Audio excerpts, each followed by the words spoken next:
Boa noite a todos.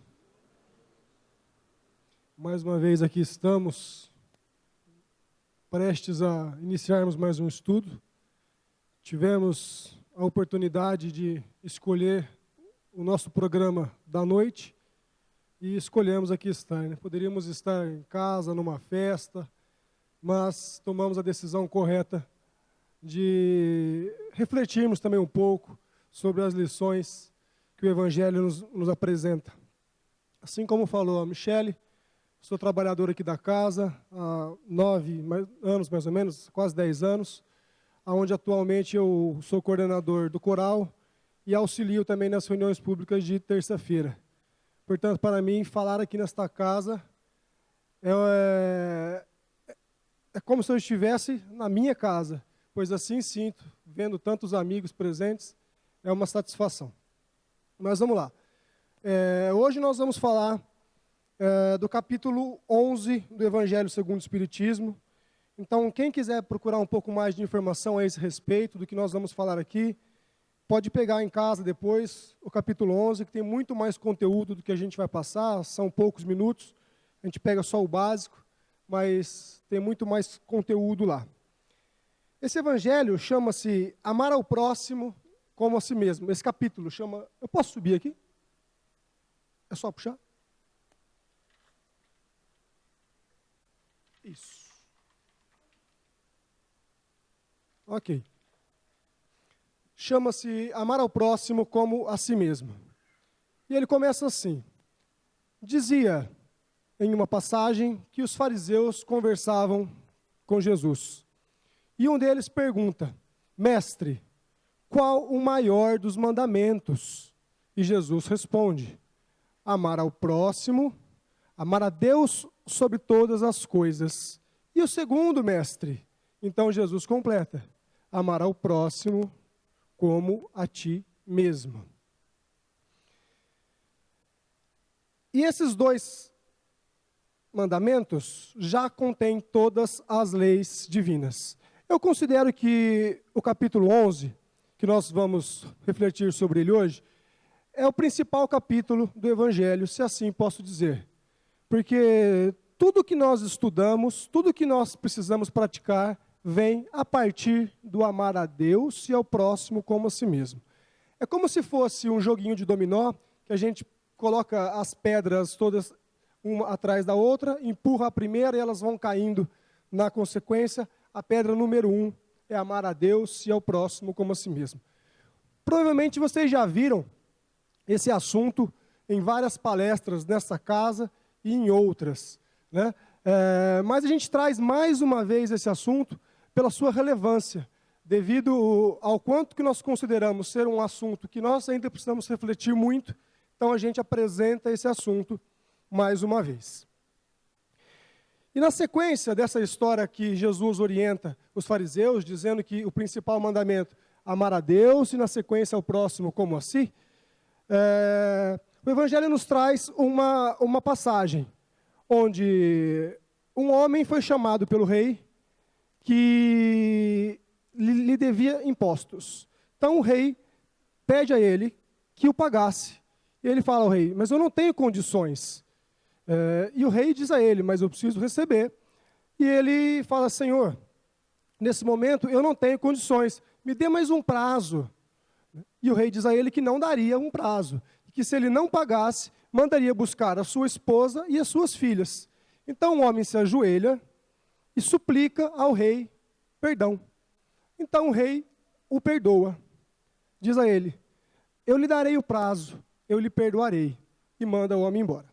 No caminho ele cruza com uma outra pessoa que também lhe devia, e ele cobra esse amigo. O amigo diz a ele, eu não tenho condições de lhe pagar. E ele atira-se sobre o homem com as mãos sobre o seu pescoço e começa a esganar o amigo.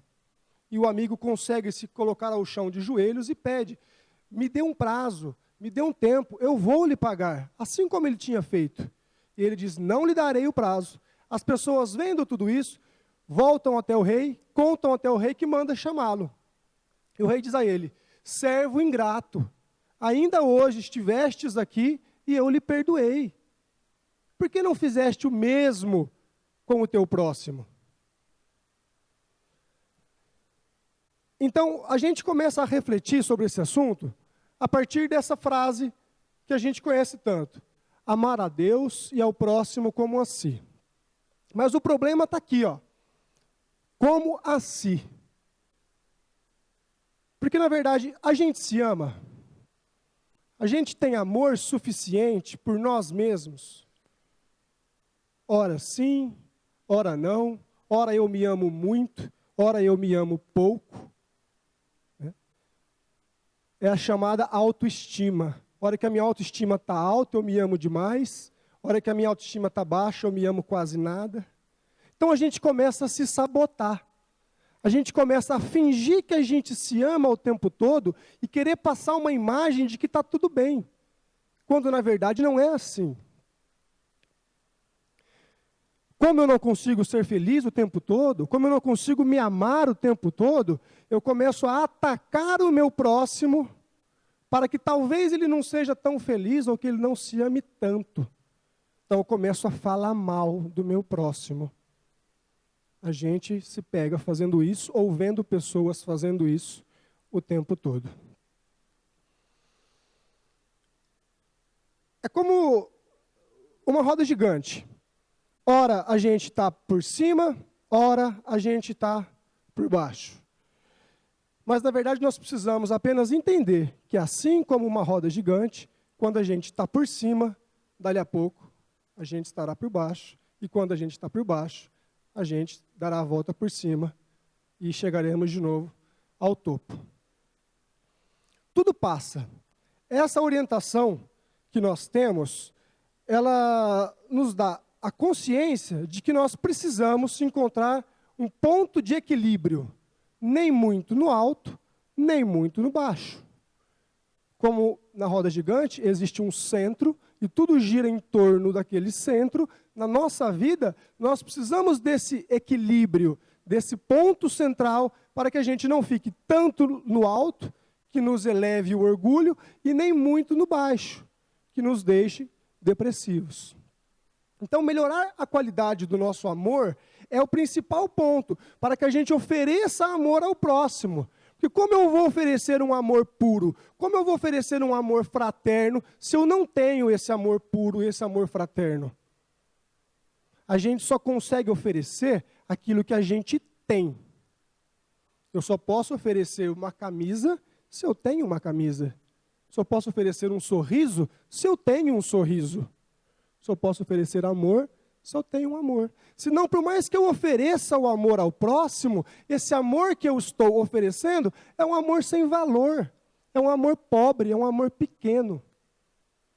Assim como na caridade material, quando nós vamos doar para alguém, por exemplo, uma camiseta, uma camisa, e essa camiseta está rasgada, está sem a manga, está faltando um botão, a gola está esgarçada, toda velhinha, comida por traças, eu ofereço essa camiseta para alguém. Tem serventia? Quase nenhuma. Quem recebe essa camiseta, pouco vai utilizá-la, provavelmente nem vai utilizá-la. É o mesmo raciocínio do amor, pois doar amor também é caridade. Como é que eu vou oferecer um amor com as mangas rasgadas, comido pelas traças? Então, melhorar a qualidade do nosso amor é fundamental para que a gente consiga transmitir algo de valor ao próximo. Mas o Evangelho nos traz um atalho para que nós consigamos cumprir isso no nosso dia a dia. É fácil, é uma frasezinha que está lá no Evangelho capítulo 11. E que a gente utiliza quase essa frase no nosso dia a dia e nem sabe que ela está lá dentro. Aposto que vocês já usaram ou já ouviram de alguém a seguinte frase: não fazer ao próximo aquilo que eu não gostaria que fizessem a mim. Imagino que vocês já ouviram isso. Né? Ou seja, eu não vou maltratar para que não me maltratem. Eu não vou ofender para que não me ofendam. Mas o Evangelho que nos traz essa frase de uma outra maneira. A gente utiliza ela equivocadamente. Lá, No Evangelho, a frase não está assim: não fazer aos outros aquilo que não gostaria que fizessem a ti. No Evangelho, tira-se os dois nãos da frase, e é assim que a gente encontra essa frase como Jesus verdadeiramente nos orienta. Fazer aos outros aquilo que gostaria que fizessem a ti. Inverte todo o sentido.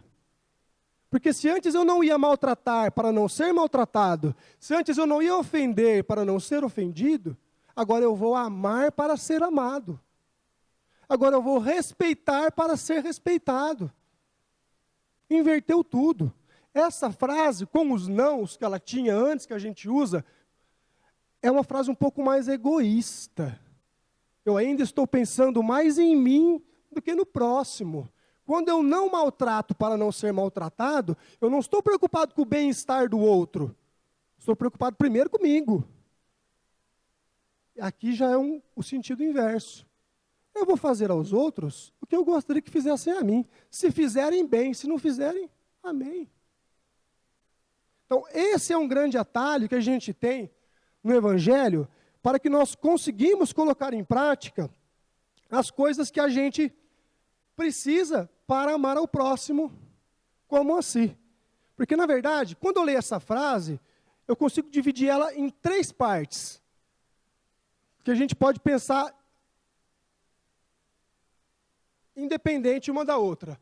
Amar a Deus é uma parte, ao próximo é outra parte, e como a si é a terceira parte dessa frase. Amar a Deus é fácil. Acho que todo mundo aqui ama a Deus.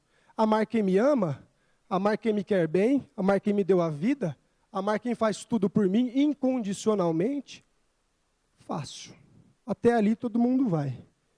Ao próximo já é um pouco mais difícil, e como assim um pouco mais difícil.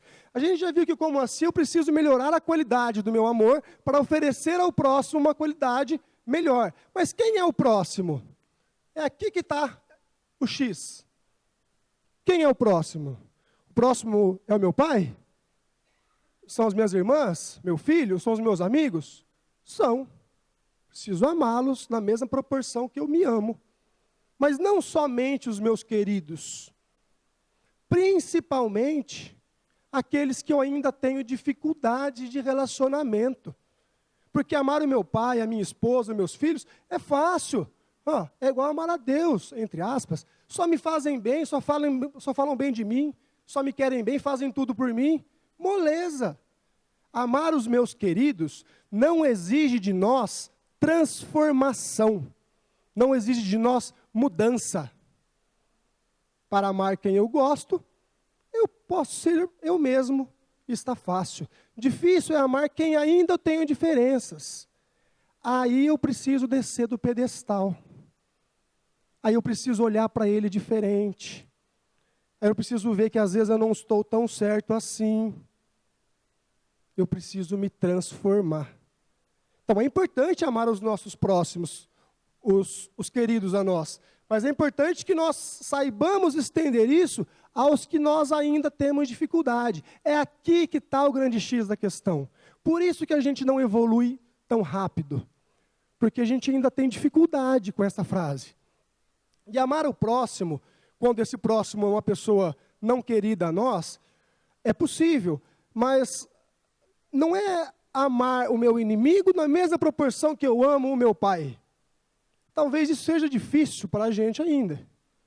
Mas não é o mesmo tipo de amor que Jesus nos pede. Se possível, ótimo. Agora, se não possível, que para a grande maioria de nós ainda é a realidade, amar o próximo também é respeitá-lo. Eu posso não concordar com as ideias dele, mas eu vou respeitá-lo. Olha, ele só fala mal de mim, ele só me cria confusão. Eu não preciso falar mal dele, não preciso criar confusão para ele. Respeito. O respeito também já é uma forma de amor. Né? Nós não precisamos ficar preocupados com a justiça disso tudo. Ah, mas não é justo, o cara só fala mal, o cara só faz o mal. Eu vou querer o bem dele? Nós não estamos aqui para fazer justiça. A nós não cabe o julgamento. No Evangelho tem a seguinte frase: a Deus cabe julgar, a nós cabe amar. Então deixe que, se você não acha que é justo, Deus fará a justiça. E ame-o. Porque que mérito que eu tenho só amando quem me ama? Não tem mérito. Eu preciso de mérito. A doutrina espírita nos mostra que a nossa evolução, ela é através do sistema meritocrático, né? Eu preciso fazer por merecer para ter algo em troca. Então vamos amar o nosso próximo como Jesus recomenda. Como vocês acham que Jesus faria? Essa é um outro pensamento que o Evangelho nos traz. Quando nós vemos alguém, como eu disse há pouco, o fulano só faz mal, o fulano só causa discórdia. E por algumas vezes chegamos ao cúmulo de dizer ou de ouvir, aquele cara não merece viver.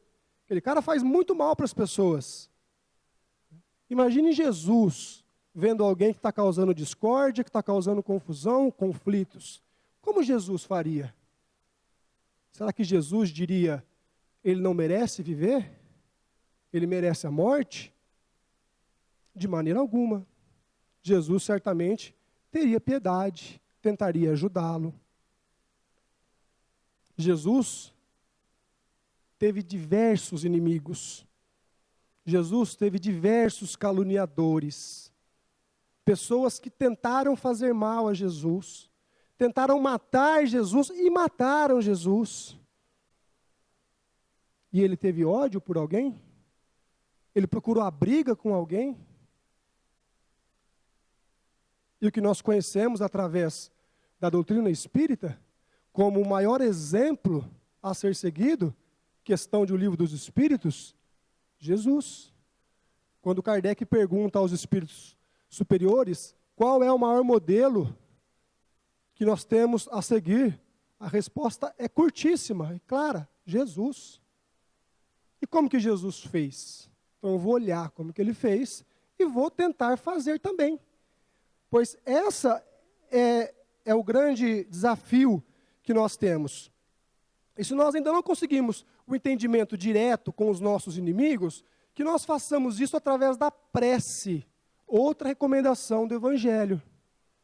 Faça uma prece aos seus inimigos. Nós fazemos preces aos nossos inimigos? Muito pouco. Peça para a espiritualidade dar clareza ao seu inimigo. Peça que oriente os caminhos, que possa criar uma situação de entendimento entre vocês dois, não se colocando no alto do pedestal, no seu pedido, de falar assim, olha, eu sei que eu estou certo, viu? Então, por favor, faz ele se arrepender do que ele fez para mim. Porque aí está faltando humildade. Aí, de novo, estou sendo egoísta. Eu estou achando que só os meus valores estão certos. Então, fazer prece aos inimigos é uma forma de amá-los. Prece também é caridade. Caridade é amor. Eu confesso que, particularmente, eu sempre tive muita dificuldade em fazer preces àqueles que eu tinha dificuldade. E, por diversas vezes, não conseguia. Até que, então, eu resolvi passar a fazer preces àquelas pessoas com as quais a sintonia parece que não batia. E comecei a me esforçar diariamente, nos evangelhos do lar que a gente faz em casa, a mentalizar também todas as pessoas com as quais eu ainda tenho dificuldades para que pudesse resolver os nossos problemas. Os meus problemas com essas pessoas foram resolvidos? Não, ainda não. Porém, o sentimento de mágoa, de rancor que eu tinha dentro de mim, passou. Quase tudo. Não vou dizer tudo, porque eu não vou chegar ao ponto de dizer que somos perfeitos, sabemos que temos muito ainda a trabalhar, mas uma grande parte foi embora. E se ele não gosta de mim, que seja só ele que não gosta de mim. Porque eu vou continuar tratando ele com o respeito que ele merece. Então, essa prece é fundamental que a gente faça também para os nossos inimigos, né? Porque O Evangelho em si, enquanto um livro material, né, não serve para nada. É apenas um livro, folhas, palavras. Joga-se fora. Agora, a partir do momento em que eu leio o Evangelho e pratico o Evangelho, aí sim ele serve para muita coisa. Aí é o maior instrumento de transformação moral que eu conheço. Não adianta ler e não servir para nada. Entra por aqui, sai por ali. Eu preciso praticar. Há quanto tempo que nós estamos ouvindo que é preciso perdoar? E nós perdoamos? Há quanto tempo que eu estou ouvindo que eu preciso fazer a caridade? E nós fazemos? Há quanto tempo que eu estou ouvindo que eu preciso falar mais baixo, parar de gritar com as pessoas? De que adianta se eu só estudo e não pratico? É preciso praticar. No capítulo 16, tem uma passagem bíblica que está também no Evangelho, que é a passagem de Zaqueu. Diz essa passagem, imagino que vocês conheçam, mas para que a gente possa relembrá-la, Jesus iria passar por um povoado, e Zaqueu queria ver Jesus. Mas Zaqueu era muito baixinho, quase um anão. Sabendo que ia juntar muita gente em volta de Jesus, e ele é baixinho, ele seria encoberto pela multidão e não seria visto por Jesus. O que Zaqueu fez? Subiu na árvore. Assim ele ficou mais alto, e ele pensou, vou subir na árvore. A hora que Jesus passar, ele vai me ver. E de fato, a hora que Jesus passou, aquela multidão em volta dele, ele avistou Zaqueu em cima da árvore e disse, Zaqueu, desça daí, eu vou me hospedar na sua casa. E Zaqueu desceu, foi para sua casa, e Jesus então foi até a casa de Zaqueu, que era um grande pecador, um homem de muitas posses, por sinal. E quando Jesus entra na casa de Zaqueu, Zaqueu sente a presença de Jesus e a necessidade de se transformar. E ele fala para Jesus, mestre, darei metade do que tenho aos pobres, e àqueles que devo, pagarei 4 vezes mais. O que essa passagem nos relata? Por sinal, essa passagem virou uma música depois, né, do Regis Danese, né, que fala, como Zaqueu, quero subir o mais alto que eu puder. Depois diz, entra na minha casa, entra na minha vida. O que essa passagem nos mostra? Que mais do que entrar na casa espírita, a casa espírita precisa entrar em nós. Mais do que deixar Jesus entrar na minha casa, ele precisa entrar na minha vida. Vocês já devem ter ouvido muitas vezes falar assim, o fulano faz 20 anos que ele vai na igreja, que ele entra na igreja, mas a igreja não entra dentro dele. Faz 10 anos que o cidadão vem no Kardec estudar o Espiritismo e não deixa o Espiritismo entrar dentro dele. Está adiantando? Não está adiantando. Então, por isso que lá no começo, quando eu disse que o assunto dessa palestra era um assunto que vocês já viram outras vezes, e hoje nós iríamos recorrer mais uma vez a esse assunto, é porque a gente escuta e não pratica. Por isso que várias vezes a gente volta ao mesmo tema, a gente recebe um jornalzinho lá na frente e fala, mas eu já li isso. Pois é, para quê?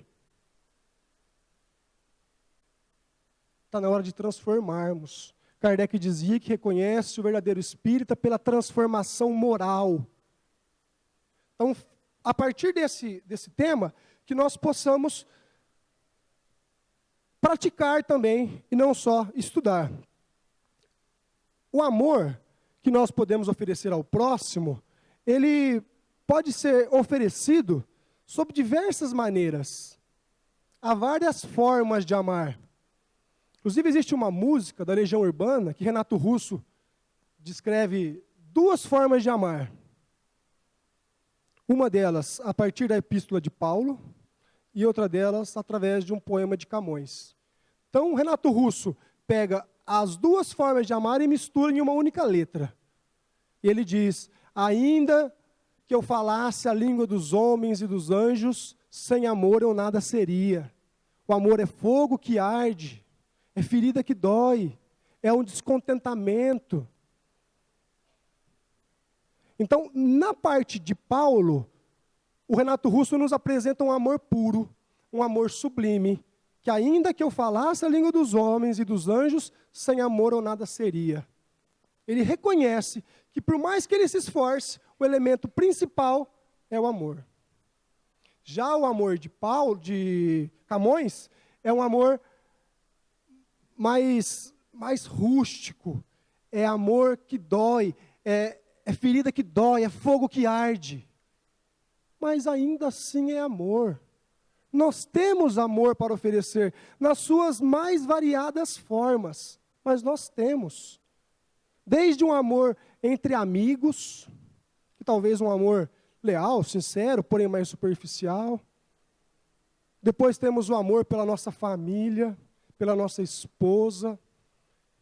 Temos o amor de pai para filhos, de mãe para filhos, que até então é o modelo de amor mais puro que a gente conhece. Eu fui pai há pouco tempo, tenho só 3 meses e meio, e nesse período curto eu já tenho sentido uma outra porção de amor que até então eu não sentia, que eu não conhecia, que é o amor incondicional. Um pai, uma mãe, amam o seu filho incondicionalmente. Aconteça o que acontecer, eu lhe amo. Por mais que você esteja errado, eu lhe amo. Isso não quer dizer que eu não vá repreendê-lo, isso não quer dizer que eu não vá corrigi-lo, mas eu o amo. Amor incondicional, que nós conhecemos aqui na terra, é o amor mais alto, mais puro que existe. Acima desse amor, o amor de Jesus. O amor de Jesus é o amor incondicional por todo mundo. É como se a gente virasse a esquina ali, encontrasse uma pessoa que a gente nunca viu na vida e dissesse, eu te amo, incondicionalmente. Você já pensou que maravilha? Esse é o amor de Jesus, ama a todos, indistintamente. Nós evoluiremos até lá, vai demorar bastante. Mas enquanto a gente não evolui até lá, oferecemos o que temos. Mas que eu trabalhe a qualidade do meu amor para oferecer um amor com mais qualidade. Eu posso oferecer o meu amor sem perdê-lo. Não tenha medo de perder o seu amor, porque amor não se divide, amor se compartilha. E é diferente dividir e compartilhar.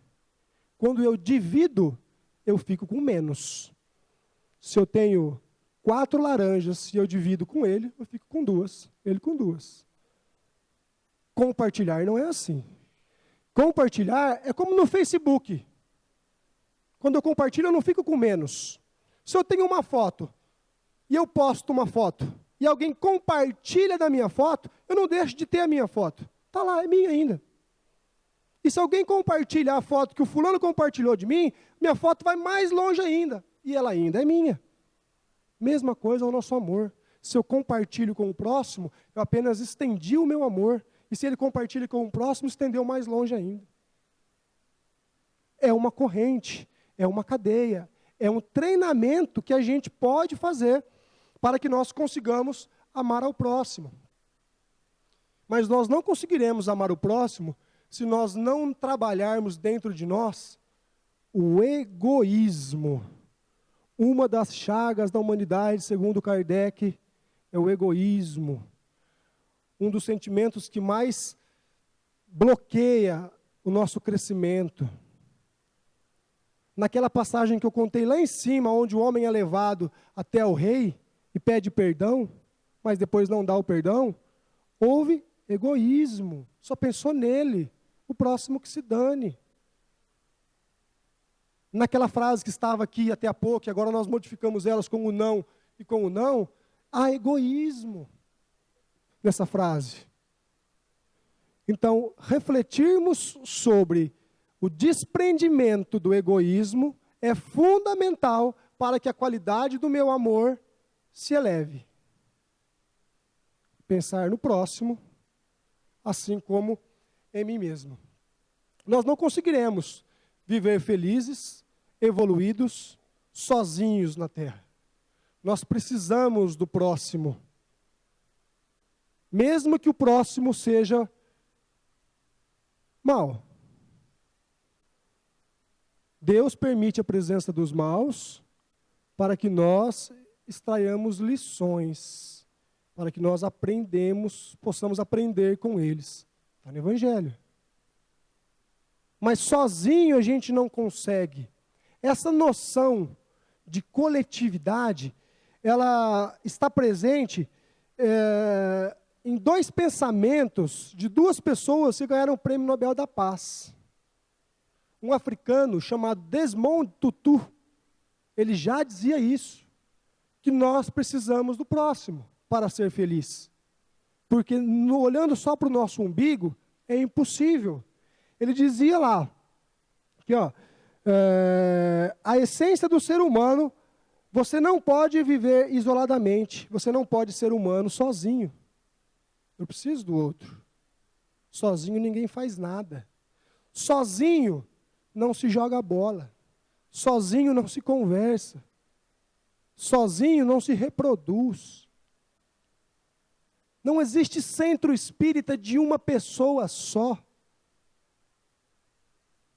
É fundamental que existam várias pessoas ao nosso redor, uns mais próximos a mim, outros com mais diferença, para que eu possa trabalhar todos os sentimentos necessários do amar ao próximo como a si. Um antropólogo que fazia um estudo na África viveu uma situação onde ele pôde ver na prática o que a teoria nos orienta, amar ao próximo como a si. Ele fazia um estudo numa tribo africana. E no final de um dia de trabalho, ele resolveu reunir as crianças da tribo e propôs a elas um jogo. Ele disse às crianças, olha, eu vou pegar um cesto de doces, bem farto, e vou colocar no pé daquela árvore. E nós vamos todos afastar uns 20, 30 metros da árvore. E quando eu disser já, vocês saem correndo. E o primeiro que chegar, pega e fica com as cestas de doce. Tudo bem, as crianças? Tudo bem. E lá ele colocou o cesto, afastou as crianças e disse 1, 2, 3, já. Quando ele disse já, as crianças não correram. As crianças se deram as mãos e caminharam juntas até o cesto. E pegaram o cesto juntas e comeram juntas. E o antropólogo, sem saber o que dizer, aquela situação nunca tinha acontecido, olhou para as crianças sem saber o que perguntar, o que questionar. E uma das crianças olhou para ele e disse, Ubuntu, tio.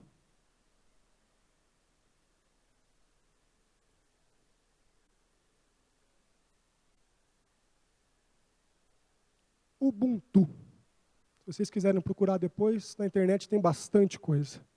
Ubuntu é uma palavra africana. Não tem tradução. Ela tem um significado. Ela diz, sou o que sou porque somos nós.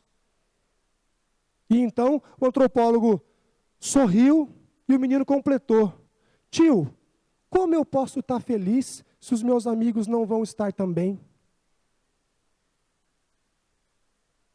Ubuntu é a exemplificação perfeita de amar ao próximo como a si mesmo. É uma filosofia, é um estilo de vida que pensa no coletivo e não apenas no individual. Instinto esse que nós já temos dentro de nós desde o nosso nascimento. Só precisa ser aflorado. O instinto do coletivo está em nós. Deve ser por isso que na oração que nós fazemos desde pequeno, o Pai é nosso, o pão é nosso. E quando nós pedimos livramento, nós pedimos livrai-nos. Eu espero que nós possamos ir para casa hoje, pensando mais no próximo, preocupados em elevar a qualidade do nosso amor, para que nós tenhamos um amor mais puro para oferecer a todos, reconhecendo em todos aqueles que vivem ao nosso redor, principalmente nesse momento que o nosso país atravessa, compreensão, zelo e amor. Fiquemos todos com Deus e que assim seja.